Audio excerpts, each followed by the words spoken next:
ಇಲ್ಲಿ ನೋಡಿ, ಈ ಪೀಸಲ್ಲಿ ಒಂದು ಸೂಕ್ಷ್ಮೆಯಿಂದ ನೋಡ್ಬೇಕಾಗಿರ್ತಕ್ಕಂಥ ವಿಚಾರ. ಇದು ಉದ್ದ 7.5 ಇರ್ತಕ್ಕಂಥದ್ದು, ಬಟ್ ನೀವು 7ರಿಗೆ ಹಣ ಕೊಟ್ಟಿರ್ತೀರ. ಈ 3 ಇಂಚು ಒಂದ್ ಏನಿದೆ ಅದು ಏರ್ ಪ್ಯಾಕ್ ಅಂತ ಬಂದಿರುತ್ತೆ. ಇದು ಯಾವುದೇ ಕಾರಣಕ್ಕೂ ಮರದಲ್ಲಿ ಇರ್ತಕ್ಕಂಥ ಡಿಫೆಕ್ಟ್ ಅಲ್ಲ ಸ್ನೇಹಿತರೆ. ಸಾಮಿಲಿಂದ ಲೋಡ್ ಮಾಡಿಸುವಾಗ ಮರಕ್ಕೆ ಪರ್ಮಿಟ್ಟು ಮತ್ತು ಬಿಲ್ಲು ಸ್ಪಷ್ಟವಾಗಿ ತಗೊಳ್ಳೇಬೇಕು ಸ್ನೇಹಿತರೆ. ಯಾಕಂತಂದ್ರೆ ಕೆಲಸ ಮಾಡಿ 6 ತಿಂಗಳ ನಂತರ ಈ ರೀತಿ ಆಗಿದೆ.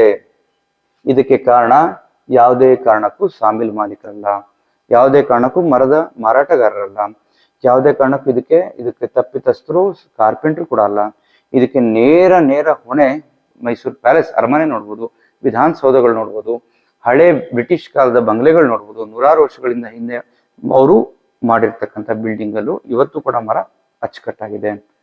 ಈ ಬಾಗ್ಲು ಕಚ್ಕೊಂಡ್ ಕೂರ್ಬೇಕು ಸ್ನೇಹಿತರೆ, ಬಾಗ್ಲು ಚೌಕಟ್ಟಿಗೆ ಕಚ್ಕೊಂಡ್ ಕೂರ್ಬೇಕು.